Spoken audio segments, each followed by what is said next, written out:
ഇത് അവൽ ഫിത്തിയത്തു ഇലൽ കഹ്ഫ്. ഫിത്തിയത്ത് എന്ന് പറഞ്ഞാൽ യുവാക്കൾ എന്നാണ് അർത്ഥം.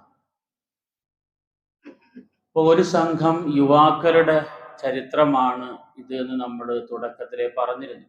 ഇത് അവൽ ഫിത്തിയത്തു ഇലൽ കഹ്ഫി, ആ യുവാക്കളുടെ സംഘം ആ വലിയ ഗുഹയുടെ ഉള്ളിലേക്ക് അഭയം പ്രാപിച്ചപ്പോൾ ഫഖാലു, ആ സമയത്ത് അവർ പറഞ്ഞു, റബ്ബന ആതിന മിൻ ലദുൻക റഹ്മതൻ, അല്ലാഹുവേ നിന്റെ ഭാഗത്ത് നിന്നുള്ള പ്രത്യേകമായ റഹ്മത്ത്, കാരുണ്യം, അനുഗ്രഹം ഞങ്ങൾക്ക് തരണം. വഹയ്യി ലനാ മിൻ അംരിന റഷദ, ഞങ്ങളുടെ ഈ ഒരു കാര്യത്തെ, ഈ ഒരു പ്രശ്നത്തെ നേരായ വഴിയിലേക്ക് നീ എത്തിക്കുകയും വേണം എന്ന് അവർ ദുആ ചെയ്തു. ഫളറബ്നാ അലാ ആദാനിഹിം ഫിൽ കഹ്ഫി സിനീന അദദ. ഈ ദുആ ചെയ്ത സന്ദർഭത്തിൽ അല്ലാഹു തആല ആ ദുആ എങ്ങനെ സ്വീകരിച്ചു എന്നാണ് തുടർന്ന് പറയുന്നത്. ഫളറബ്നാ അലാ ആദാനിഹിം, അവരുടെ ചെവികളെ നാം അടച്ചു. ഫിൽ കഹ്ഫി, ആ ഗുഹയുടെ ഉള്ളിൽ. സിനീന അദദ, കുറെ വർഷങ്ങൾ. അപ്പോൾ യുവാക്കളുടെ ഒരു സംഘമാണ് ഇത്. മഹാനായ റസൂലുള്ളാഹി സ്വല്ലല്ലാഹു അലൈഹി വസല്ലമയുടെ വചനങ്ങളിലും വിശുദ്ധ ഖുർആന്റെ വചനങ്ങളിലുമൊക്കെ യുവാക്കളെ സംബന്ധിച്ച് ഏറെ പരാമർശിക്കുന്നു. വിശുദ്ധ ഖുർആൻ പറയുന്നത് രണ്ട് ദൗർബല്യങ്ങളുടെ ഇടയിലുള്ള ആരോഗ്യകാലം, നല്ല കാലം എന്ന് മനുഷ്യന്റെ ഓരോ ഘട്ടങ്ങളെ സംബന്ധിച്ച്, ഒരു മനുഷ്യ ജീവിതത്തിന്റെ വിവിധ ഘട്ടങ്ങളെ സംബന്ധിച്ച് പറയുമ്പോൾ ശൈശവം, ബാല്യം, യൗവനം, കൗമാരം, യൗവനം, വാർദ്ധക്യം എന്നൊക്കെ നമ്മൾ പറയും. ഇപ്പൊ ശൈശവവും ബാല്യവും കഴിഞ്ഞ് കൗമാര യൗവനത്തിന്റെ കാലം എന്ന് പറയുന്നത് ഒരു മനുഷ്യ ജീവിതത്തിന്റെ ഏറ്റവും പ്രധാനപ്പെട്ട ഘട്ടമാണ്. ഏത് തരത്തിലുള്ള ദുർചിന്തകളും മനുഷ്യനെ ബാധിക്കുന്ന ഘട്ടമാണ്. ആ ഒരു സന്ദർഭത്തിലാണ് ഈ യുവാക്കളുടെ സംഘം അള്ളാഹുവിനെ വിശ്വസിച്ച് ആ വിശ്വാസത്തിന്റെ മാർഗത്തിൽ പ്രയാസങ്ങൾ ഉണ്ടായപ്പോൾ അതിനെ അതിജയിക്കാൻ വേണ്ടി നാട് വിട്ട് യാത്രയാകുന്നത്. റസൂലുള്ളാഹി സ്വല്ലല്ലാഹു അലൈഹി വസല്ലം സ്വർഗത്തിലാണ് എന്ന് സന്തോഷവാർത്ത അറിയിച്ച സഹാബാക്കളുണ്ട്. 10 പേരാണ്, നമുക്കറിയാം. ആ 10 പേരും അള്ളാഹുവിന്റെ റസൂലിനെ വിശ്വസിച്ചത് അവരുടെ യുവത്വ കാലഘട്ടത്തിലാണ്. അബൂബക്കർ സിദ്ദീഖ് റളിയല്ലാഹു അൻഹു 38 വയസ്സുള്ളപ്പോഴാണ് ഇസ്ലാം സ്വീകരിക്കുന്നത്. ഉമർ ബിൻ ഖത്താബ് റളിയല്ലാഹു അൻഹു 27 വയസ്സിലാണ് ഇസ്ലാം സ്വീകരിക്കുന്നത്. ഉസ്മാൻ ബിൻ അഫ്ഫാൻ റളിയല്ലാഹു അൻഹു 34 വയസ്സുള്ളപ്പോഴാണ്. അലി റളിയല്ലാഹു അൻഹു നന്നേ ചെറുപ്പത്തിൽ, ഒരു 10 വയസ്സിന്റെ പ്രായത്തിലാണ്. അവിടെ മുതൽക്ക് അങ്ങോട്ട് അവർ ദീനിനു വേണ്ടി സമർപ്പിച്ച ഓരോ പ്രവർത്തനങ്ങളും, അതല്ലാതെ ബാക്കി 6 സഹാബാക്കളുണ്ട്. Saad bin Abi Waqqas, Saeed bin Zaid, Talha bin Ubaidullah, Abdur Rahman bin Auf, Zubair bin Awwam, Abu Ubaida bin Jarrah, ഇങ്ങനെ 10 പേരെ സംബന്ധിച്ചാണ് റസൂലുള്ളാഹി സ്വല്ലല്ലാഹു അലൈഹി വസല്ലം സ്വർഗത്തിലാണ് എന്ന് ഈ ലോകത്ത് വെച്ച് തന്നെ സന്തോഷ വാർത്ത അവർക്ക് പറഞ്ഞത്. ഈ സഹാബാക്കളെല്ലാം യുവാക്കളായിരുന്നു. നല്ല കാലഘട്ടത്തിൽ ഇസ്ലാം സ്വീകരിച്ചു. യുവത്വത്തെ നന്മയുടെ വഴിയിൽ ചെലവഴിച്ചവരാണ്. സബഅത്തുൻ യുദില്ലുഹുമുല്ലാഹു ഫീ ദില്ലിഹി യൗമ ലാ ദില്ല ഇല്ലാ ദില്ലുഹു. നബി സല്ലല്ലാഹു അലൈഹി വസല്ലം പറഞ്ഞു, 7 പേർക്ക് അല്ലാഹു തആല പരലോകത്ത് വെച്ച് പ്രത്യേകമായ സ്ഥാനം, അംഗീകാരം നൽകി ആദരിക്കും. അള്ളാഹുവിന്റെ അർശിന്റെ തണൽ അവർക്ക് കൊടുക്കും. അതിലൊരു വിഭാഗമായിട്ട് എഴുതിയത് ഷാബുൻ നശഅ ഫീ ഇബാദത്തില്ലാഹ്. നബി സല്ലല്ലാഹു അലൈഹി വസല്ലം പറഞ്ഞത് ഷാബുൻ, ഒരു യുവാവാണ്, നശഅ ഫീ ഇബാദത്തില്ലാഹ്, അള്ളാഹുവിന്റെ ഇബാദത്തിലായി ജീവിച്ച, വളർന്ന, അങ്ങനെ നന്മയുടെ വഴിയിൽ ജീവിതം ചെലവഴിച്ച ഒരു യുവാവ് പരലോകത്ത് അള്ളാഹുവിന്റെ പ്രത്യേകമായ അനുഗ്രഹത്തിന്, പ്രത്യേകമായ പരിഗണനയ്ക്ക് അർഹനാണ് എന്ന് റസൂലുള്ളാഹി സ്വല്ലല്ലാഹു അലൈഹി വസല്ലമ തങ്ങൾ പറഞ്ഞു. യുവത്വം ഏറ്റവും പ്രധാനപ്പെട്ട ഒരു കാര്യം. നമുക്കറിയാലോ, ഇന്നിപ്പോ ലോകത്ത് ഏതൊരു സംഘടനയാണെങ്കിലും സംഘങ്ങളാണെങ്കിലും ഉപയോഗപ്പെടുത്തുന്നതെല്ലാം യുവാക്കളുടെ ശേഷിയാണ്, അവരുടെ കർമ്മശേഷിയാണ് ഉപയോഗപ്പെടുത്തുന്നത്. ചിലപ്പോൾ പ്രായമായവരുടെ ബുദ്ധി ഉപയോഗപ്പെടുത്തുന്നുണ്ടാവും, പക്ഷെ കർമ്മശേഷി ഉപയോഗപ്പെടുത്തുന്നതെല്ലാം യുവാക്കളുടേതാണ്. ആ അർത്ഥത്തിൽ ഇസ്ലാമിന്റെ പ്രചരണ മാർഗത്തിലും യുവാക്കൾക്ക് വലിയ പങ്കുണ്ട്. അതിന്റെ ഉദാഹരണങ്ങളാണ് തൊട്ടു മുമ്പ് നാം പറഞ്ഞത്. അതുപോലെ തന്നെ റസൂലുള്ളാഹി സ്വല്ലല്ലാഹു അലൈഹി വസല്ലം വിവിധ ഘട്ടങ്ങളിൽ ഗൗരവമുള്ള ഉത്തരവാദിത്വം മുഴുവൻ ഏൽപ്പിച്ചത് യുവാക്കളെയാണ്. അബ്ദുല്ലാഹി ഇബ്നു ഹുദാഫ റളിയല്ലാഹുവിന്റെ സംഭവം നമ്മൾ ഇന്നലെ അസ്റിന് ശേഷം പറഞ്ഞു. വളരെ ഗൗരവമുള്ള 2 ഉത്തരവാദിത്വങ്ങൾ അദ്ദേഹം നിർവഹിച്ചു യുവത്വത്തിന്റെ കാലഘട്ടത്തിൽ. ഇന്നഹും ഫിത്യത്തുൻ ആമനു ബിറബ്ബിഹിം, അവർ യുവാക്കളായിരുന്നു. ആമനു ബിറബ്ബിഹിം, അള്ളാഹുവിനെ വിശ്വസിച്ച യുവാക്കളായിരുന്നു. അതുകൊണ്ട് യുവാക്കൾ നന്നായി മനസ്സിലാക്കേണ്ട ഒരു കാര്യം, ജീവിതത്തിന്റെ ഏറ്റവും നല്ല സന്ദർഭമാണ്. മഹാനായ റസൂലുള്ളാഹി സ്വല്ലല്ലാഹു അലൈഹി വസല്ലം തങ്ങൾ പറയുന്നുണ്ട്, ലാ തസാലു ഖദമ അബ്ദിൻ ഹത്താ യുസ്അല അൻ അർബഇൻ. ഒരു മനുഷ്യൻ തന്റെ ജീവിതത്തിന്റെ മുഴുവൻ കണക്ക് റബ്ബിന്റെ അടുക്കൽ കൊടുക്കുന്ന ആ സന്ദർഭത്തിൽ അവന് നിൽക്കുന്ന നൃത്തത്തിൽ നിന്നും അനങ്ങണമെങ്കിൽ 4 കാര്യങ്ങൾക്ക് ഉത്തരം പറയണമെന്നാണ്. ആ 4 കാര്യങ്ങളിൽ ഒരു കാര്യത്തെക്കുറിച്ച് നബി സല്ലല്ലാഹു അലൈഹി വസല്ലം പറഞ്ഞത് വഅൻ ശബാബിഹി ഫീമാ അഫ്ന. നമ്മളെല്ലാം പറയേണ്ട മറുപടിയാണ്, നമ്മുടെ യുവത്വം എങ്ങനെയാണ് ചെലവഴിച്ചത്. വഅൻ ശബാബിഹി ഫീമാ അഫ്നാഹു, എങ്ങനെയാണ് നമ്മളുടെ യുവത്വം ചെലവഴിച്ചത് എന്ന് അല്ലാഹു സുബ്ഹാനഹു വ തആല നമ്മുടെ ആയുസ്സിന്റെ പൂർണ്ണമായ റിപ്പോർട്ട് എടുക്കുന്നതിന്റെ കൂട്ടത്തിൽ യുവത്വ കാലഘട്ടത്തിന്റെ പ്രത്യേകമായ കണക്കെടുപ്പ് നടത്തുമെന്ന് റസൂലുള്ളാഹി സ്വല്ലല്ലാഹു അലൈഹി വസല്ലം തങ്ങൾ പറഞ്ഞിട്ടുണ്ട്. അതുകൊണ്ട് യുവത്വം ഏതിനും പ്രേരണയാകുന്ന ഒരു സമയമാണ്. എന്തും ചെയ്യാൻ ധൈര്യവും ആവേശവും ഉണ്ടാകുന്ന സമയമാണ്. ആ സമയത്തെ എത്രത്തോളം നമ്മൾ നല്ല കാര്യങ്ങളിൽ ചെലവഴിക്കാൻ തയ്യാറാകുന്നോ അതനുസരിച്ച് അള്ളാഹുവിന്റെ അടുക്കൽ നമുക്ക് പ്രത്യേകമായ അംഗീകാരമുണ്ട്. അതുകൊണ്ടാണല്ലോ റസൂലുള്ളാഹി സ്വല്ലല്ലാഹു അലൈഹി വസല്ലം പറഞ്ഞത്, സ്വർഗത്തിൽ ജീവിക്കുന്ന എല്ലാവരും യുവാക്കളായിരിക്കുമെന്ന്. ആസ്വാദനത്തിന്റെ പൂർണ്ണത അവിടെയാണുള്ളത്. പ്രായമായതിനു ശേഷമല്ല മനുഷ്യൻ ആസ്വദിക്കുന്നത്, യുവത്വത്തിലാണ് ആസ്വാദനം. അതുകൊണ്ട് സ്വർഗത്തിലെത്തുന്ന എല്ലാവരും, പ്രായമായി മരണപ്പെട്ടവരും യുവത്വത്തിന്റെ അവസ്ഥയിലായിരിക്കും സ്വർഗത്തിൽ കഴിച്ചുകൂട്ടുക എന്ന്. ആ പ്രായം ആ ഒരു നിലയിലേക്ക് അവരുടേത് മാറ്റപ്പെടുമെന്ന് റസൂലുള്ളാഹി സ്വല്ലല്ലാഹു അലൈഹി വസല്ലം തങ്ങൾ പറഞ്ഞു. അപ്പൊ ആസ്വാദനത്തിന്റെ ഒരു കാലം, അതിനോടൊപ്പം എന്തിനും ധൈര്യമുള്ള ഒരു കാലം, അതിനനുസരിച്ച് ശരീരം ഉദ്ദേശത്തിനനുസരിച്ച് പ്രവർത്തിക്കുന്ന ഒരു കാലം. ആ കാലഘട്ടത്തെ ഏറ്റവും നല്ല മാർഗത്തിൽ ചെലവഴിച്ചതിന്റെ ഒരു ചരിത്രമാണ് സൂറത്തുൽ കഹ്ഫ് നമ്മളോട് പറയുന്നത്. യുവാക്കളും എല്ലാവരും പ്രത്യേകമായി ശ്രദ്ധിക്കുക, നമ്മളുടെ യുവത്വവും അള്ളാഹുവിന്റെ ഇഷ്ടത്തിന്റെ വഴിയിൽ ചെലവഴിക്കാനുള്ളതാണ്. ഇന്നഹും ഫിത്യത്തുൻ ആമനൂ ബിറബ്ബിഹിം. ഇത് അവൽ ഫിത്യത്തു ഇലൽ കഹ്ഫ്, ഇത് അവൽ ഫിത്യത്തു ഇലൽ കഹ്ഫ്. ആ യുവാക്കളുടെ സംഘം കഹ്ഫിലേക്ക് കടന്നു, അഭയം തേടി. കാരണം ഒരു പ്രശ്നത്തിൽ നിന്നുള്ള രക്ഷാമാർഗം എന്ന രീതിയിലാണല്ലോ അവരവിടെ എത്തിയത്. അവർ പറഞ്ഞു, റബ്ബന ആതിനാ മിൻ ലദുൻക റഹ്മതൻ വഹയ്യി ലനാ മിൻ അംരിനാ റശദ. ഒരുപക്ഷെ നമ്മൾ കേട്ടിട്ടുള്ള ഒരു ദുആ ആയിരിക്കും. ഇത് അറിയാത്തവരുണ്ടെങ്കിൽ കാണാതെ പഠിക്കണം. പ്രയാസങ്ങളുടെ സമയത്തിൽ അള്ളാഹുവിനെ വിളിക്കാനുള്ള ഒരു ദുആയാണിത്. ഈ യുവാക്കളെ സംബന്ധിച്ചിടത്തോളം ജീവൻ നഷ്ടപ്പെടുന്ന ഒരു സന്ദർഭത്തിലാണ് അവരുള്ളത്. അവരുടെ ജീവന് വില പറഞ്ഞിരിക്കുന്നത് സാധാരണക്കാരൊന്നുമല്ല.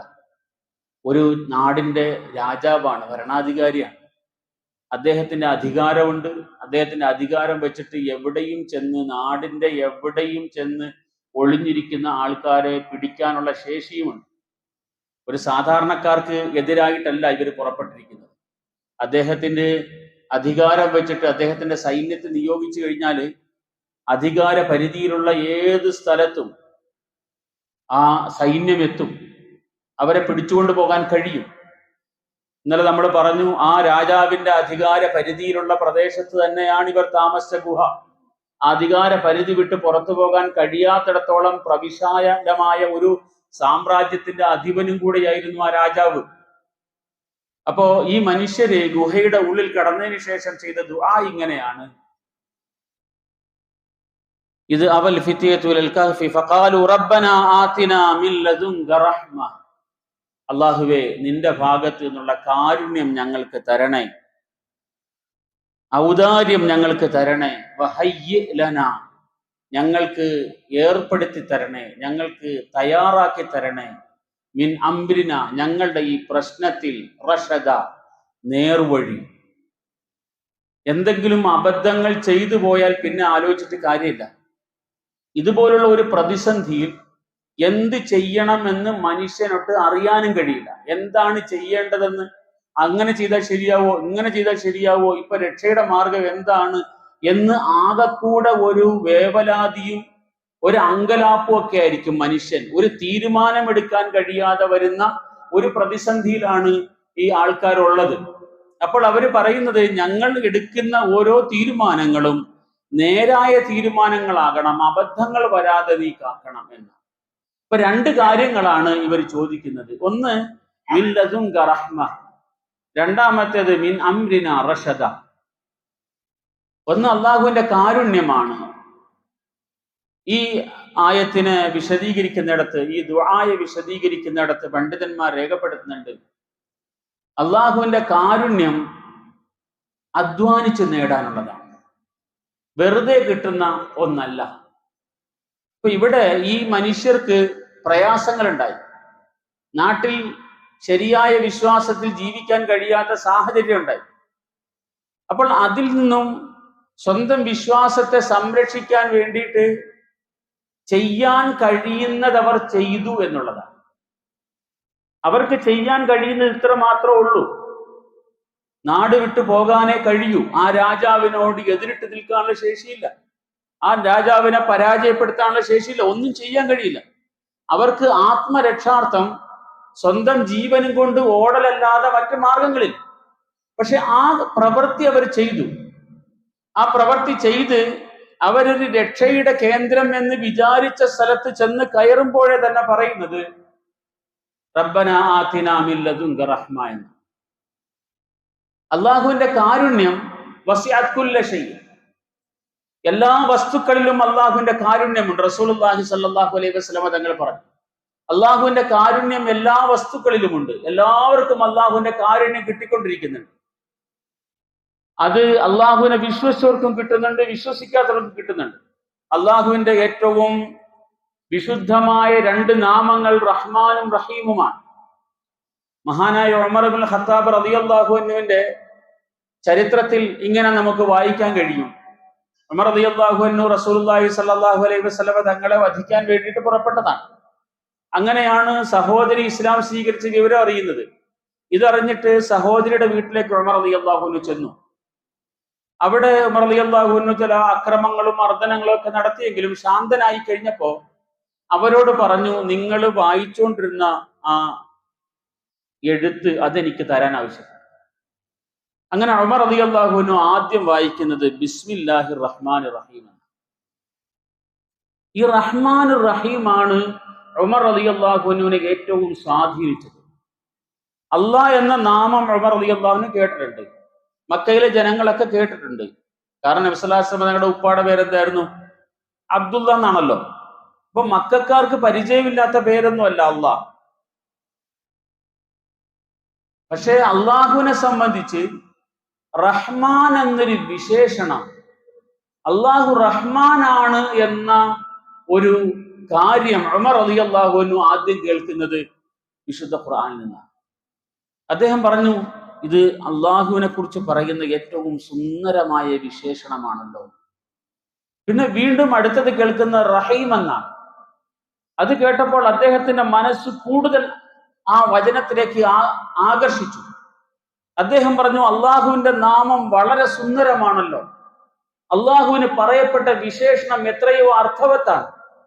ഇത്ര നല്ല ഒരു വിശദീകരണം അള്ളാഹുവിനെ കുറിച്ച് ഞാൻ ആദ്യമാണ് കേൾക്കുന്നത് എന്നാണ് ഉമർ റളിയല്ലാഹുവിന്റെ ആ പ്രവർത്തനത്തിൽ നിന്ന് നമുക്ക് മനസ്സിലാകുന്നത്. അതിനുശേഷം ത്വാഹാ മാ അൻസൽനാ എന്ന് തുടങ്ങുന്നിടത്ത് വീണ്ടും അള്ളാഹുവിന്റെ വിശുദ്ധ നാമങ്ങളെ കുറിച്ച് പറയുന്ന ഭാഗം എത്തുമ്പോഴാണ് ഉമർ റളിയല്ലാഹു അൻഹു ആ എഴുതിയിരുന്ന പേപ്പർ അല്ലെങ്കിൽ ആ പലക വെക്കുന്നതും എവിടെയുണ്ട് അള്ളാഹുവിന്റെ റസൂൽ സല്ലല്ലാഹു അലൈഹി വസല്ലം എന്ന് അന്വേഷിക്കുന്നതും ദാറുൽ അർഖമിലേക്ക് ഉമർ റളിയല്ലാഹു അൻഹു പോകും. അപ്പൊ അള്ളാഹുവിന്റെ ഏറ്റവും വിശുദ്ധമായ, വിശിഷ്ടമായ, സുന്ദരമായ, സവിശേഷമായ നാമമാണ് കാരുണ്യവുമായി ചേർത്ത് പറയപ്പെട്ട ഈ രണ്ട് നാമങ്ങൾ. അതിലൊന്ന് റഹ്മാൻ എന്ന നാമമാണ്, മറ്റൊന്ന് റഹീം എന്ന നാമം.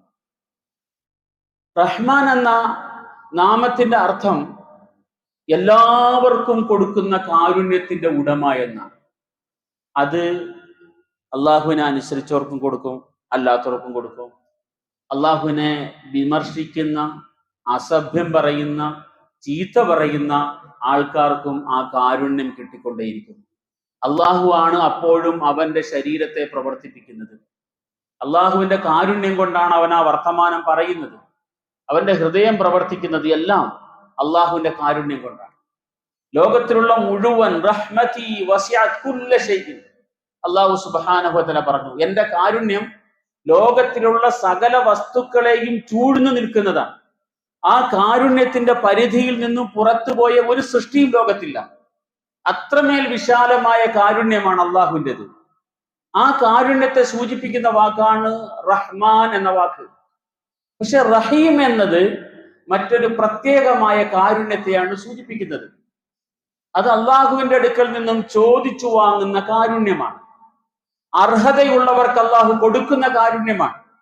ആ കാരുണ്യം വിശ്വാസികൾക്ക് വിശ്വാസത്തിന്റെ ഉറപ്പിന്റെ അടിസ്ഥാനത്തിൽ അള്ളാഹു തആല പ്രത്യേകമായി നൽകുന്ന കാരുണ്യമാണ്. അത് പരലോകത്ത് വിശ്വാസികൾക്ക് ലഭിക്കുന്നതാണ്. ദുനിയാവിൽ വെച്ച് തന്നെ വിശ്വാസികൾക്ക് ലഭിക്കുന്ന കാരുണ്യമാണത്. ആ കാരുണ്യം അധ്വാനത്തിലൂടെ കിട്ടുന്നതാണ്. പ്രത്യേകമായി അള്ളാഹുവിന്റെ അടുക്കൽ ഒരു സൃഷ്ടി എന്ന പരിഗണനയ്ക്ക് അപ്പുറത്തേക്ക് സവിശേഷമായ പരിഗണന അള്ളാഹിന്റെ ഭാഗത്ത് നിന്നും എനിക്കോ നിങ്ങൾക്കോ കിട്ടണോ? അള്ളാഹുവിന്റെ കാരുണ്യം നേടിയെടുക്കാനുള്ള പണി നമ്മൾ ചെയ്താൽ ഇത് കിട്ടുള്ളൂ. അതല്ലാത്തത് എല്ലാത്തിനും കിട്ടുന്നുണ്ട്. പുല്ലിനും മരങ്ങൾക്കും ജീവജാലങ്ങൾക്കും എല്ലാം കിട്ടിക്കൊണ്ടിരിക്കുകയാണ്. സവിശേഷമായ കാരുണ്യം, പ്രത്യേകമായ പരിഗണന അള്ളാഹു തആല നൽകും ചില മനുഷ്യർക്ക്. മഹാനായ റസൂലുള്ളാഹി സ്വല്ലല്ലാഹു അലൈഹി വസല്ലം തങ്ങൾ രാത്രികളിൽ ദീർഘമായി നമസ്കരിച്ചു. നമസ്കാരം കൊണ്ട് നബി സ്വല്ലല്ലാഹു അലൈഹി വസല്ലം തങ്ങളുടെ കാലില് നീര് വന്നു. ചരിത്രപരമായ ഒരു കാര്യമാണ്, വസ്തുതാപരമായ കാര്യമാണ്. നമുക്കറിയാം, കുറെ നേരം നിന്ന് കഴിഞ്ഞാൽ കാലിന് നീരുണ്ടാവും. ദീർഘമായി യാത്ര ചെയ്തിട്ട് കാല് നോക്കിയാൽ നമുക്ക് മനസ്സിലാവും. നബി സല്ലല്ലാഹു അലൈഹി വസല്ലം തങ്ങളുടെ കാല് അങ്ങനെ ഈ അവസ്ഥ കണ്ടപ്പോ ആയിഷ റളിയല്ലാഹു അൻഹ ചോദിച്ചു, എന്തിനാണ് നബി ഇത്ര ദീർഘമായി നിസ്കരിക്കേണ്ട കാര്യമുണ്ടോ? ഇത്ര ദീർഘമായി നിസ്കരിക്കേണ്ട കാര്യമുണ്ടോ? അപ്പോ അള്ളാഹു റസൂൽ സല്ലല്ലാഹു അലൈഹി വസല്ലം തങ്ങൾ പറഞ്ഞു, അള്ളാഹിന്റെ കാരുണ്യം കിട്ടാൻ വേണ്ടി, അള്ളാഹുവിന്റെ കാരുണ്യം കിട്ടാൻ വേണ്ടിയിട്ടാണ്. എന്നിട്ട് നബി സല്ലല്ലാഹു അലൈഹി വസല്ലം തങ്ങൾ പറഞ്ഞു, അള്ളാഹിന്റെ കാരുണ്യം കിട്ടാതെ പരലോകത്ത് ആരും രക്ഷപ്പെടും. ദുനിയാവിൽ എല്ലാ കാര്യങ്ങളും നടക്കും. ദുനിയാവിന്റെ കച്ചവട കാര്യങ്ങൾ വൃത്തിയായിട്ട് നടക്കും, ഉദ്യോഗ കാര്യങ്ങൾ ഭംഗിയായിട്ട് നടക്കും, ആഹാരാദി കാര്യങ്ങൾ നന്നായി നടക്കും, എല്ലാം നടക്കും. അത് അല്ലാഹു തആല എല്ലാത്തിനും വിതരണം ചെയ്ത കാരുണ്യത്തിൽ നിന്നാണ്. നബി സല്ലല്ലാഹു അലൈഹി വസല്ലം തങ്ങൾ പറഞ്ഞു, ആ കാരുണ്യത്തിന്റെ അംശം കൊണ്ടാണ് വന്യജീവി അതിന്റെ മക്കളോട് കരുണ ചെയ്യുന്നത്. സിംഹത്തിനും കുഞ്ഞിനോട് കാരുണ്യമുണ്ട്, ആനയ്ക്കും കുഞ്ഞിനോട് കാരുണ്യമുണ്ട്, അതിന്റെ കുട്ടിയോട് കാരുണ്യമുണ്ട്. പുലികൾക്കും കടുവകൾക്കും എല്ലാം അതിന്റെ കുഞ്ഞുങ്ങളോട് കാരുണ്യമുണ്ട്. സ്നേഹത്തിന്റെ ലാളനയിലാണ് അതിനെ വളർത്തുന്നത്, പരിപാലിച്ചെടുക്കാൻ. അങ്ങനെ വന്യമെന്ന് നമ്മൾ പറയുന്ന ജീവജാലങ്ങൾക്ക് പോലും കാരുണ്യം നിക്ഷേപിച്ചത് അള്ളാഹുവിന്റെ കാരുണ്യത്തിന്റെ 100-ൽ 1 അംശമാണ് എന്ന് റസൂലുള്ളാഹി സ്വല്ലല്ലാഹു അലൈഹി വസല്ലം തങ്ങൾ പറഞ്ഞു.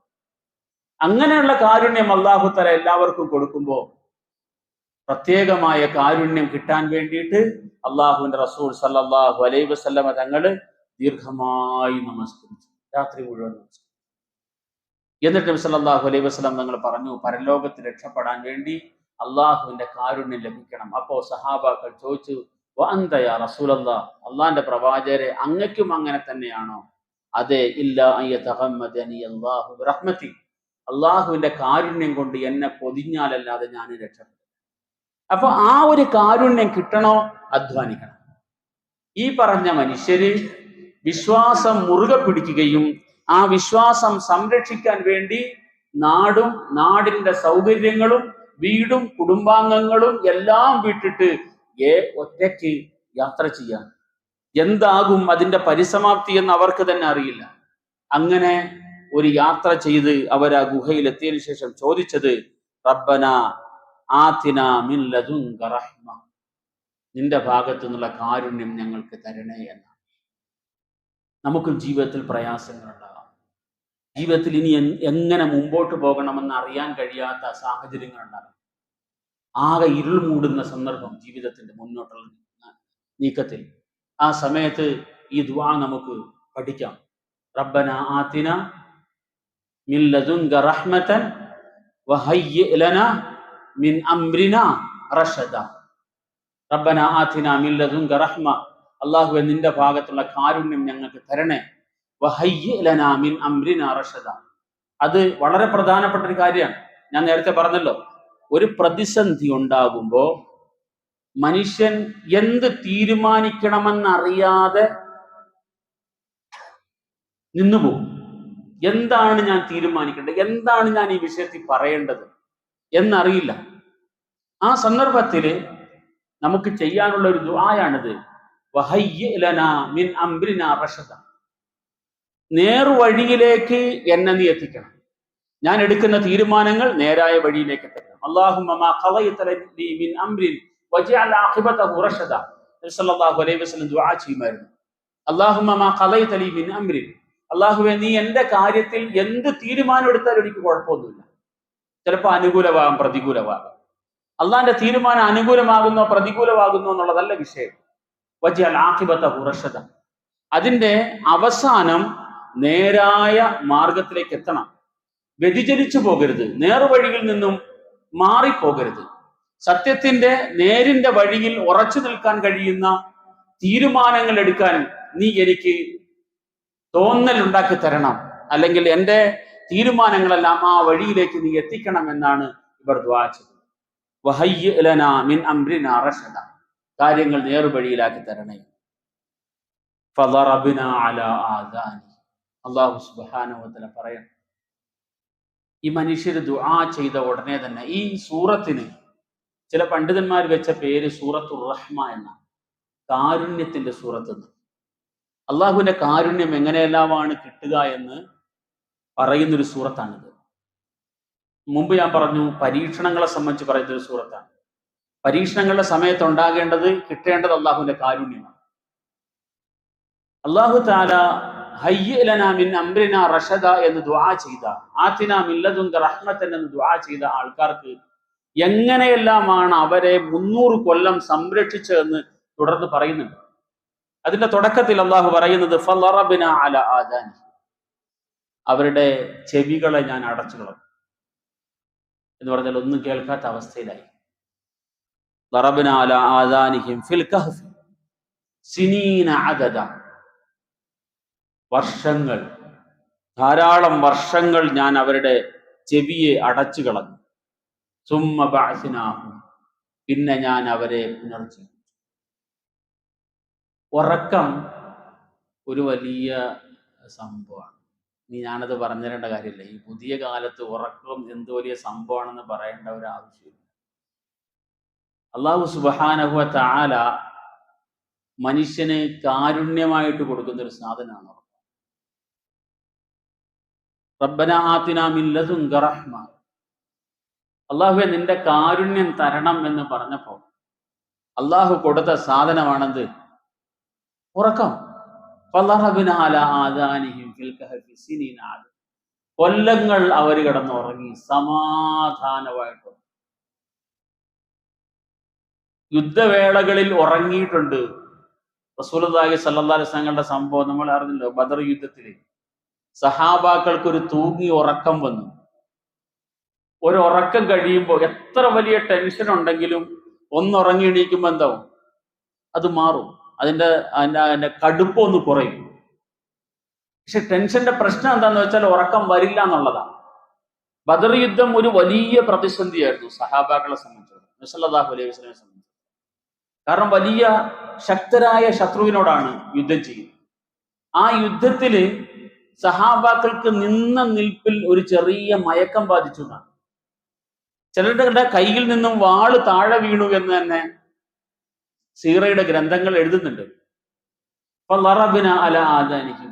പ്രയാസങ്ങളും ദുഃഖങ്ങളും പ്രതിസന്ധികളും വരുമ്പോ ഉറക്കം കിട്ടുക എന്ന് പറയുന്നത് വളരെ പ്രധാനപ്പെട്ട ഒരു കാര്യമാണ്. പക്ഷെ ദൗർഭാഗ്യവശാൽ അത് നഷ്ടപ്പെട്ടു പോയ ഒരവസ്ഥയിലാണ് വലിയൊരു സമൂഹം. ആ ഉറങ്ങാൻ വേണ്ടിയിട്ട് എന്തെല്ലാം മരുന്നുകൾ കഴിച്ച് ഉറങ്ങിക്കൊണ്ടിരിക്കുന്ന ഒരു വല്ലാത്ത കാലം. തുമ്മ ബഅസ്നാഹും. അപ്പോ അല്ലാഹു സുബ്ഹാനഹു വ തആല പറഞ്ഞു, എന്നിട്ട് ആ ഉറക്കിൽ നിന്നും അവരെ അല്ലാഹു തആല ഉണർത്തി. തുമ്മ ബഅസ്നാഹും ലിനഅലമ അയ്യുൽ ഹിസ്ബൈനി അഹ്സാ ലിമാ ലബിസു അമദ.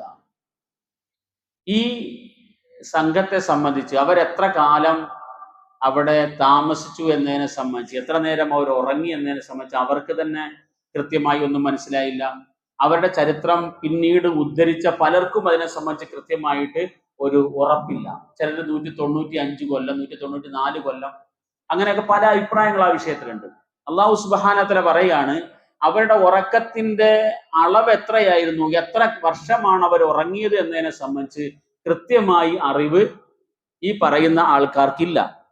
നഹ്നു നഖുസ്സു അലൈക നബഅഹും ബിൽ ഹഖ് ഇന്നഹും ഫിത്യത്തുൻ ആമനൂ ബിറബ്ബിഹിം വസിദ്നാഹും ഹുദ. നഹ്നു നഖുസ്സു അലൈക നബഅഹും ബിൽ ഹഖ്. ഞാൻ നിങ്ങൾക്ക് അവരുടെ യഥാർത്ഥ കഥ പറഞ്ഞു തരാം. നഹ്നു നഖുസ്സു അലൈക നബഅഹും ബിൽ ഹഖ്. എന്താണ് അവരുടെ യഥാർത്ഥ കഥ? ഇന്നഹും ഫിത്യത്തുൻ ആമനൂ ബിറബ്ബിഹിം വസിദ്നാഹും. ഇതാണ് അവരുടെ കഥയുടെ തുടക്കം. ഇന്നഹും ഫിത്യത്തുൻ, ഒരു സംഘം യുവാക്കളാണ്. ആമനു ബിറബ്ബിഹിം, അല്ലാഹുവിനെ വിശ്വസിച്ച ഒരു സംഘം യുവാക്കളാണ്. വസിദ്നാഹും ഹുദ, അവർക്ക് നാം ഹിദായത്ത് വർദ്ധിപ്പിച്ചു കൊടുത്തു. എന്നിട്ട് എന്താണ് ചെയ്തത്? വറബത്നാ അലാ ഖുലൂബിഹിം ഇദ് ഖാമു ഫഖാലു റബ്ബുനാ റബ്ബുസ് സമാവാതി വൽ അർദ് ലൻ നദ്ഉ മിൻ ദൂനിഹി ഇലാഹൻ ലഖദ് ഖുൽനാ ഇദൻ ശതത. അവരുടെ അള്ളാഹുവിലുള്ള വിശ്വാസം ഞാൻ വർദ്ധിപ്പിച്ചു കൊടുത്തു. ഇന്നഹും ഫിത്യത്തുൻ ആമനു ബിറബ്ബിഹിം വസിദ്നാഹും ഹുദ. ഹിദായത്ത് അല്ലെങ്കിൽ വിശ്വാസം എന്നുള്ളത് ഏറ്റക്കുറച്ചിലുകൾ ഉണ്ടാകുന്ന ഒരു കാര്യമാണ്. ഒരുപക്ഷെ ആ സമയത്ത് തന്നെ അള്ളാഹുവിനെ സംബന്ധിച്ച് ശരിയായ വിശ്വാസമുള്ള യുവാക്കൾ അവിടെ ഉണ്ടായിരുന്നിരിക്കാം. രാജാവിന്റെ ഭാഗത്ത് നിന്നുള്ള ശക്തമായ താക്കീത് വന്നപ്പോ അവർ വിശ്വാസം ഒഴിവാക്കിയതാകാം. പക്ഷെ ഈ പറഞ്ഞ 7 പേര് അടങ്ങുന്ന സംഘം, ആ സംഘം സിദ്നാഹും ഹുദ, അവരുടെ വിശ്വാസത്തിന് ഞാൻ കരുത്ത് കൂട്ടിക്കൊടുത്തു. പ്രതിസന്ധി 2 രീതിയിലാണ് വിശ്വാസികൾക്കുണ്ടാകുന്നത്. എല്ലാ കാലഘട്ടത്തിലും അങ്ങനെയാണ്. ഇപ്പോ ബിലാൽ റളിയല്ലാഹു അൻഹുവിന് പ്രതിസന്ധി ഉണ്ടായി, വിശ്വാസത്തിന്റെ പേരിലാണ് ഉണ്ടായത്. എന്താ സംഭവിച്ചത്? സിദ്നാഹു ഹുദ. അഹദ് അഹദ് എന്ന് പറഞ്ഞുകൊണ്ടേയിരുന്നു. അള്ളാഹുവിനോടൊപ്പം മറ്റു വസ്തുക്കളെ ആരാധിക്കാനാണ് ബിലാൽ റളിയല്ലാഹു അൻഹു പറഞ്ഞുകൊണ്ടേയിരിക്കുന്നത്. അതിനുവേണ്ടി നിർബന്ധിച്ചാണ് ബിലാൽ റളിയല്ലാഹുവിനെ അടിച്ചുകൊണ്ടേയിരിക്കുന്നത്. ബിലാൽ റളിയല്ലാഹു അൻഹു ഏകൻ ഏകൻ എന്ന് പറഞ്ഞുകൊണ്ടേയിരുന്നു. വസിദ്നാഹും ഹുദ. വിശ്വാസത്തിന്റെ പേരിൽ പരീക്ഷിക്കപ്പെട്ടു. വിശ്വാസം ഒഴിവാക്കണമെന്ന് ആയുധവും അധികാരവും ഉള്ളവർ കൽപ്പിച്ചു. പക്ഷേ ആ ആയുധവും അധികാരവും കണ്ട് പേടിക്കാതിരുന്നവർ വിശ്വാസത്തിൽ അടിയുറച്ചു നിന്നപ്പോൾ ഓരോ അടിയും വിശ്വാസത്തിന്റെ വർധനവായിട്ട് മാറി. ബിലാൽ റളിയല്ലാഹുവിന്റെ വിശ്വാസത്തിനെ തകർക്കാൻ എത്ര വലിയ അടിക്കും സാധിച്ചില്ല. സുമയ്യ റളിയല്ലാഹുവിന്റെ സംഭവം നമ്മൾ കുറച്ച് ദിവസങ്ങൾക്ക് മുമ്പ് പറഞ്ഞു. ഒരു വൃദ്ധയായ സ്ത്രീയായിരുന്നു എന്നാണ് ചരിത്രം പറയുന്നത്. വളരെ ദുർബലയായിരുന്നു. പക്ഷേ വിശ്വാസം കരുത്തുള്ളതായിരുന്നു. നല്ല ആരോഗ്യവാന്മാരാണ് അവരെ ഉപദ്രവിച്ചത്.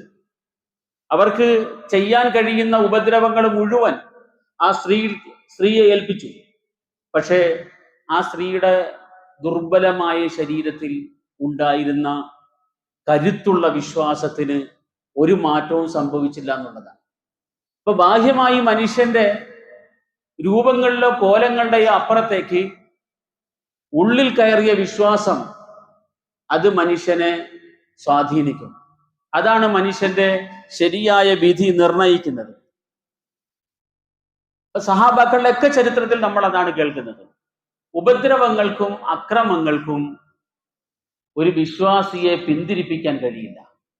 അല്ലാഹു സുബ്ഹാനഹു വ തആല ഈ സമൂഹത്തിന്റെ കാര്യത്തിലും അത് തന്നെയാണ് പറഞ്ഞത്. നഹ്നു നഖുസ്സു അലൈക നബഅഹും ബിൽ ഹഖ്, അവരുടെ സംഭവം സത്യസന്ധമായി ഞാൻ നിങ്ങളോട് പറഞ്ഞാൽ, ഇന്നഹും ഫിത്യത്തുൻ ആമനു ബിറബ്ബി, അള്ളാഹുവിനെ വിശ്വസിച്ച ഒരു സംഘം യുവാക്കളാണ് അവർ. വസിദ്നാഹും ഹുദ, അവരുടെ വിശ്വാസത്തിന്റെ കരുത്തുകൊണ്ട് ഞാൻ അവരുടെ വിശ്വാസത്തെ വീണ്ടും വീണ്ടും ശക്തിപ്പെടുത്തിക്കൊണ്ടേയിരുന്നു.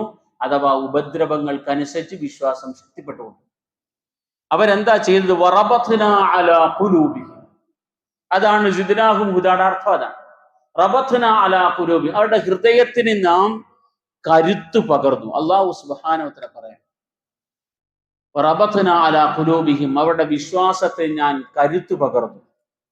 റബത്ത എന്ന് പറഞ്ഞാൽ കെട്ടുക എന്നാണ് അർത്ഥം. ഖൽബ് എന്ന് പറഞ്ഞാൽ ഹൃദയം, ഹൃദയത്തെ കെട്ടി എന്നാണ് അർത്ഥം. വാക്കർത്ഥം അങ്ങനെയാണ്. ഹൃദയത്തെ കെട്ടുക എന്ന് പറഞ്ഞാൽ ഹൃദയം അചഞ്ചലമായി നിലനിർത്തി. ഹൃദയത്തിന് ചാഞ്ചല്യം ഉണ്ടാകുമ്പോഴാണ് നിലപാടില്ലാതെ പോകുന്നത്. വിശ്വാസത്തെ കൈയൊഴിക്കുന്നത് അപ്പോഴാണ്.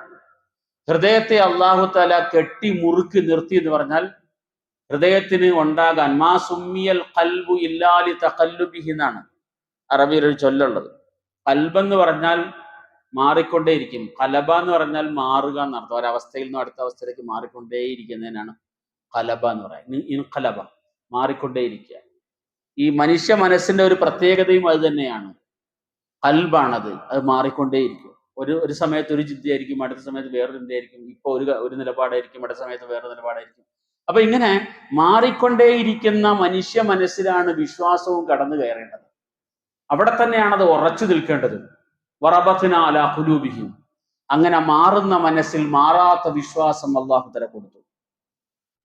ഫഖാലു, അവര് പറഞ്ഞു, റബ്ബുനാ റബ്ബുസ് സമാവാതി വൽ അർദ്, ഞങ്ങളുടെ റബ്ബ് ആകാശത്തിന്റെയും ഭൂമിയുടെയും റബ്ബാണ്, ഞങ്ങളെ പരിപാലിക്കുന്ന. ഈ രാജാവല്ല, രാജാവ് പറയുന്ന ആരുമല്ല. ഞങ്ങളുടെ റബ്ബ് റബ്ബുസ് സമാവാതി വൽ അർദ് ലൻ നദ്ഉ മിൻ ദൂനിഹി ഇലാഹ, അല്ലാഹു അല്ലാതെ മറ്റൊരു ഇലാഹിനെയും ഞങ്ങൾ ആരാധിക്കുന്ന പ്രശ്നമേ. അപ്പൊ അള്ളാഹുവിനോടൊപ്പം ആരാധനയിൽ മറ്റുള്ളതിനെ പങ്കുചേർക്കുക. ആ സമയത്തൊക്കെ നമ്മൾ നേരത്തെ ഇന്നലെ പറഞ്ഞിരുന്നു, റോമാ ചക്രവർത്തിയുടെ നിർബന്ധത്തിന് വഴങ്ങിയാണ് ഇവർക്ക് നാട് വിട്ടു പോകേണ്ടി വന്നത് എന്ന്. റോമ ഭരണാധികാരികളുടെ അന്നത്തെ വിശ്വാസം വിഗ്രഹാരാധനയുമായി ബന്ധപ്പെട്ട വിശ്വാസങ്ങളാണ് അവർക്കുണ്ടായിരുന്നത്. പിന്നീടാണ് അവർ ക്രിസ്തുമതം സ്വീകരിച്ചത് എന്നുള്ള കാര്യമൊക്കെ നമ്മൾ പറഞ്ഞിരുന്നു. അപ്പോ ദൈവവിശ്വാസത്തിൽ കലർപ്പ് വന്ന ഒരു വിഭാഗം, അള്ളാഹുവിനോടൊപ്പം മറ്റു പലതിനെയും ആരാധിച്ചിരുന്ന ഒരു വിഭാഗം, അതിനുവേണ്ടി നിർബന്ധിക്കുന്ന രാജ്യത്തിന്റെ ഭരണ സംവിധാനം. അപ്പൊ അവരോടാണ് ഇവർക്ക് പ്രതിരോധിച്ച് എതിർത്ത് നിൽക്കാനുള്ളത്. അവർ പറഞ്ഞു, റബ്ബുനാ റബ്ബുസ് സമാവാതി വൽ അർദ്, ആകാശഭൂമികളുടെ റബ്ബ് ആരാണോ അതാണ് ഞങ്ങളുടെ റബ്ബ്. അല്ലാഹു സുബ്ഹാനഹു വ തആല വിശുദ്ധ ഖുർആനില് എവിടെ അള്ളാഹുവിനെ സംബന്ധിച്ച് പറയുന്നോ അവിടെയൊക്കെ അള്ളാഹുവിന്റെ സൃഷ്ടിപ്പിനെ സംബന്ധിച്ചും അള്ളാഹുവിന്റെ പരിപാലനത്തെ സംബന്ധിച്ചുമാണ് പറയുന്നത്. യാ അയ്യുഹന്നാസു ഉഅ്ബുദു റബ്ബക്കുമുല്ലദീ ഖലഖക്കും വല്ലദീന മിൻ ഖബ്ലിക്കും ലഅല്ലക്കും തത്തഖൂൻ അല്ലദീ ജഅല ലക്കുമുൽ അർള ഫിറാശ വസ്സമാഅ ബിനാഅ വഅൻസല മിനസ് സമാഇ മാഅ വഅഖ്റജ ബിഹി മിനസ് സമറാത്തി റിസ്ഖൻ ലക്കും ഫലാ തജഅലു ലില്ലാഹി അൻദാദ. യാ അയ്യുഹന്നാസ്, മനുഷ്യരെ. വിശുദ്ധ ഖുർആൻ മനുഷ്യരെ എന്ന് ആദ്യമായി വിളിക്കുന്ന ഒരു സന്ദർഭമാണ് സൂറത്തുൽ ബഖറയിൽ. മനുഷ്യരെ എന്ന് വിളിച്ചിട്ട് അല്ലാഹു തആല പറയുന്നത് ഉഅ്ബുദു റബ്ബക്കും, നിങ്ങൾ നിങ്ങളുടെ റബ്ബിനെ ആരാധിക്കുക. അപ്പൊ റബ്ബിനെ ആരാധിക്കുക. ആരാണ് ആ റബ്ബ്? ആ റബ്ബാണ് സൃഷ്ടാവ്. അല്ലദീ ഖലഖക്കും, നിങ്ങളെ സൃഷ്ടിച്ച റബ്ബിനെ ആരാധിക്കുക. അപ്പൊ ഈ രണ്ട് കാര്യങ്ങളാണ് അള്ളാഹുവിനെ ആരാധിക്കുന്നതിന്റെ അടിസ്ഥാനമായ ഘടകം. ഇന്ന് അള്ളാഹുവിനെ നിഷേധിക്കുന്നവർ, അല്ലെങ്കിൽ അള്ളാഹിനെ സംബന്ധിച്ച് പലതും പറഞ്ഞു പരത്തുന്നവർ, അവർക്കൊക്കെ പറയാനുള്ളത് ഇതാണോ അള്ളാഹ്? ഉരുൾപൊട്ടലുണ്ടാക്കുന്ന അള്ളാഹ്, കരുണയില്ലാത്ത അള്ളാഹ്, സ്നേഹമില്ലാത്ത അള്ളാഹ്, ഇങ്ങനെയൊക്കെയാണ് പറയുന്നത്. അള്ളാഹു സുബ്ഹാനഹു വ തആല പറയുന്നത് നിങ്ങൾ ആരാധിക്കേണ്ടത് സൃഷ്ടാവിനെയാണ്. സൃഷ്ടാവിനെ ആരാധിക്കുക, പരിപാലകനെ ആരാധിക്കുക. മനുഷ്യരെ എന്നാണ് അള്ളാഹു തആല വിളിക്കുന്നത്. യാ അയ്യുഹന്നാസ്, മനുഷ്യരെ, ഉഅ്ബുദു റബ്ബക്കും, നിങ്ങളുടെ റബ്ബിനെ ആരാധിക്കുക. അല്ലദീ ഖലഖക്കും, നിങ്ങളെ സൃഷ്ടിച്ച. അപ്പൊ ഏതായാലും വിശുദ്ധ ഖുർആൻ നമ്മുടെ മുമ്പിൽ വെക്കുന്ന ഒരു കാര്യം ഇതാണ്: ഉഅ്ബുദു റബ്ബക്കും, നിങ്ങളുടെ റബ്ബിനെ ആരാധിക്കുക. അല്ലദീ ഖലഖക്കും, നിങ്ങളെ സൃഷ്ടിച്ച റബ്ബിനെ ആരാധിക്കുക. അല്ലദീ ഖലഖക്കും വല്ലദീന മിൻ ഖബ്ലിക്കും, നിങ്ങളുടെ മുൻഗാമികളെയും സൃഷ്ടിച്ച റബ്ബിനെ ആരാധിക്കുക. അല്ലദീ ജഅല ലക്കുമുൽ അർള ഫിറാശ, ഭൂമിയെ വാസയോഗ്യമാക്കി തന്ന അല്ലാഹുവാണ്. ഈ ഭൂമി ഇങ്ങനെ നമ്മൾ താമസിക്കുന്നു. ഞങ്ങൾ ഇന്നലെ ഭൂമിനെ കുറിച്ച് പറഞ്ഞല്ലോ, അതിവേഗത്തിൽ സഞ്ചരിക്കുന്ന ഭൂമി. പക്ഷെ അത് വാസയോഗ്യമാണ്. മനുഷ്യന് ഒരു ബുദ്ധിമുട്ടില്ലാതെ ഭൂമിയിൽ വസിക്കാൻ കഴിയുന്നു. അല്ലദീ ജഅല ലക്കുമുൽ അർള ഫിറാശ വസ്സമാഅ ബിനാ, ആകാശത്തെ വലിയൊരു എടുപ്പാക്കി ലോകത്ത് നിലനിർത്തിയിരിക്കുന്നു. വഅൻസല മിനസ് സമാഇ മാഅ, ആകാശത്ത് നിന്നും മഴ പെയ്ത് വെള്ളം ഇറങ്ങുന്നു ഭൂമിയിലേക്ക്. വഅഖ്റജ ബിഹി മിനസ് സമറാത്തി റിസ്ഖൻ ലക്കും, അതിലൂടെ നിങ്ങൾക്ക് തിന്നാനുള്ള ആഹാരങ്ങൾ ഉണ്ടായിക്കൊണ്ടേയിരിക്കുന്നു. അപ്പോ ഈ ഭൂമിയെ അല്ലാഹു തആല എങ്ങനെ സൃഷ്ടിച്ചു എന്നും അതിനെ എങ്ങനെ പരിപാലിക്കുന്നു എന്നെല്ലാം പറഞ്ഞതിന് ശേഷം പറയുന്നത് ഉഅ്ബുദു റബ്ബക്കും, ഈ റബ്ബിനെ നിങ്ങൾ ആരാധിക്കുക എന്നാണ്. അപ്പൊ അള്ളാഹുവിനെയാണ് ആരാധിക്കേണ്ടത് എന്ന ഒരു സാർവലൗകികമായ തത്വം, ലോകത്തെയും മനുഷ്യരെയും സൃഷ്ടിച്ച അള്ളാഹുവിനെ വേണം നിങ്ങൾ ആരാധിക്കാനുള്ള എന്നുള്ള ഒരു പൂർണ്ണമായ തത്വത്തെ, ഒരു സാർവലൗകികമായ തത്വത്തെയാണ് ഖുർആൻ നമ്മുടെ മുമ്പിൽ വെക്കുന്നത്. അത് തന്നെയാണ് ഈ മനുഷ്യരും പറഞ്ഞത്. റബ്ബുനാ റബ്ബുസ് സമാവാതി വൽ അർദ്, ഞങ്ങളുടെ റബ്ബ് ആകാശഭൂമികളുടെ റബ്ബാണ്. ലൻ നദ്ഉ മിൻ ദൂനിഹി ഇലാഹ, അല്ലാഹു അല്ലാതെ മറ്റൊന്നിനെയും ഞങ്ങൾ വിശ്വസിക്കുകയില്ല, ആരാധിക്കുകയില്ല എന്ന തീരുമാനത്തിൽ, അതിന്റെ പേരിൽ വരുന്ന ഭവിഷ്യത്തുകളെ ഏറ്റെടുക്കാൻ തയ്യാറായി നാട് വിട്ടവരാണ് എന്ന് പറഞ്ഞ ഒരു സംഘത്തിന്റെ ചരിത്രമാണ് അത് എന്ന് പറഞ്ഞിട്ട് വിശുദ്ധ ഖുർആൻ ഇനിയും ബാക്കി അതുമായി ബന്ധപ്പെട്ട കുറച്ച് കാര്യങ്ങളും കൂടെ പറയുന്നുണ്ട്. അല്ലാഹു സുബ്ഹാനഹു വ തആല വിശ്വാസത്തെ ഏറ്റവും വിലപ്പെട്ടതായി കണക്കാക്കാനും, വിശ്വാസത്തിന്റെ പേരിൽ എന്തെല്ലാം പരീക്ഷണങ്ങൾ ഉണ്ടായാലും വിശ്വാസത്തിൽ ഉറച്ചു നിൽക്കാനുമുള്ള മഹാഭാഗ്യം നമുക്ക് നൽകി അനുഗ്രഹിക്കട്ടെ. വആഖിറു ദഅവാനാ അൽഹംദുലില്ലാഹി റബ്ബിൽ ആലമീൻ. അസ്സലാമു അലൈക്കും വറഹ്മത്തുള്ളാഹി.